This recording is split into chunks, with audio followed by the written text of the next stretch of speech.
Hey guys, welcome to Tech Made Simple, and look what we have here. The bad boy that's making noise all around, the Huawei Mate 9, the successor to the Huawei Mate 8, and the big brother to the Huawei P9 and P9 Plus, which were the first Huawei phones to introduce the Leica dual camera system. This bad boy here is the upgrade to that. It has a 20 megapixel monochrome camera and a 12 megapixel RGB color camera sensor. It also has a dual LED flash and a laser autofocus with a 2.2 aperture. Beautiful. You would actually think that this is an AMOLED display, but it's a 1080p full HD display. They did absolutely stunning with this phone. Some of the things that I did with this phone as far as picture taking, video taking were phenomenal. It couldn't come at a better time of the collapse of the Note 7. People were thinking there was nothing out there. Too many people weren't really happy with the LG V20. Personally, I think the phone was pretty good. I didn't really have any gripes about it besides the battery life. But here, this phone kind of checks off everything that was going wrong with the other phablets. Battery, 4,000 milliamp hour battery. Optical image stabilization that was missing from the P9 and the P9 Plus. Beautiful, gorgeous 5.9 full HD display. As you can see, the viewing angles are impeccable. It has the dual speaker grill at the bottom, but one is a speaker, the other one is a microphone. USB Type-C for Huawei's new supercharging. They took in concern about the consumer saying that they didn't like that the Huawei phones were coming with no app drawer. They solved that. App drawer, Android Nougat 7.0, right out the box. So easy to change your app drawer style too. If you go to home screen style, you can see right here we have standard and we have the app drawer. Kirin 960 octa-core processor. What more can I say about this phone? It's gorgeous. The Huawei Mate 9 made a statement. They came to the US. The US versions slowly but surely will be getting the Alexa AI. I can't rival the Google Assistant, but it's pretty much in the same grounds of Siri, which is on the Apple products. I just picked up the speech-in case for it right here. This is a really good form-fitting case. Shock absorbent. Really looks nice on the Mate, especially the gold color variant. I picked up the clear case, which is really cool. Shows off the beautifulness and the form factor of the phone. Also, it really goes good with my Huawei watch, which is currently dead right now, so can't really do that. But what I plan on doing, guys, is to do some camera reviews, real world usage, to go outside, take some pictures, get some landscape shots in. I'm pretty sure that the camera on the back will pretty much get rid of all these things that I keep hearing people saying about, oh, well, you know, you have black and white filters on the phones, or you have filters on Instagram. And I just want to explain something real quick.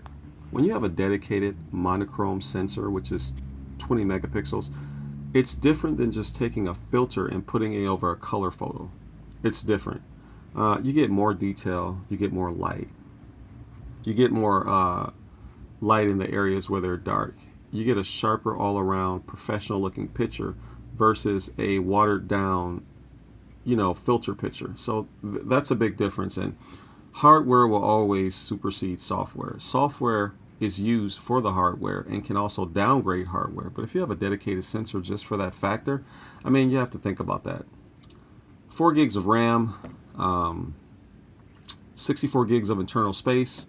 You have an app tray, an SD card slot that can read up to, if I'm right,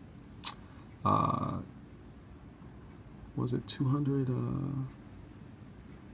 gigabytes? I don't know. I think it was 200 gigabytes or 2 terabytes of data. I don't know quite for sure, but extra space for your phone. It doesn't work on Verizon or Sprint. It's GSM only right now. I did hear a couple of people saying there's a way to get Verizon to work, but it's also missing a band for that. So I think this is just a GSM version. Will they come out with a CDMA version? I don't know. But I do know that the phone is making a lot of noise. If you were looking for a replacement for your Note 7, or you were getting a little bit tired of the LG V20, This phone definitely can do it. It also has something built into EMUI 5.0 that learns how you use the software, the frequent apps that you use, how you go in and out, and it learns that by keeping the phone fast so you never have any lag while doing that. So, which is something new. A lot of phones don't even have that yet. So that's another plus for Huawei. So Huawei is currently doing a good job. And if you look at the phones that it came from, I mean, you have to look at the Honor 8, really good budget phone. P9 and P9 Plus, really good phones, dual camera sensors, was actually quoted to be one of the best phones for still photography. But they were missing the optical image stabilization, which the Mate 9 has. And if you look in here, look at these wallpapers. These are on a full HD display. They would pass for 4K wallpapers. This is how good they've critiqued their HD display. And a lot of people turn their noses up when they say full HD displays, 1080p. 1080p is not out the game yet. Saves you on battery life. It doesn't take up that much power on the phone. And not to mention, they put a 4,000 milliamp hour battery in here, IR blaster.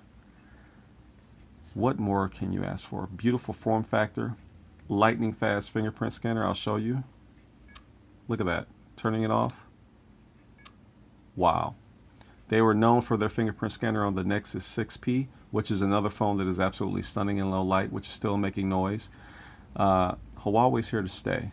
And I'm going to dig deep into this phone for you guys. And like I said, do some camera reviews, some real world usage.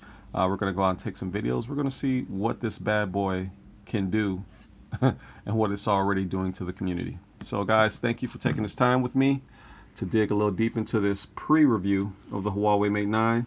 As always, take care.